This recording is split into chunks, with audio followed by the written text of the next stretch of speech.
I was born after the end of the apartheid era.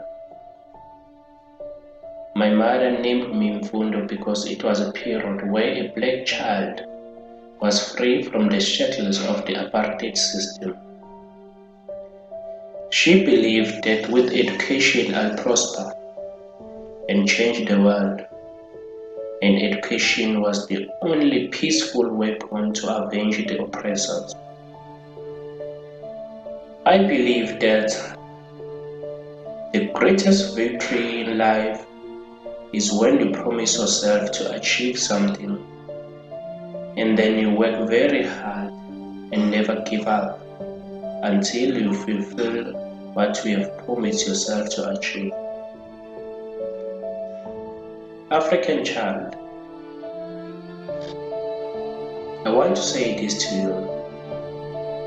Value education, make use of it, because number of people died for us to be free and an inclusive education for all.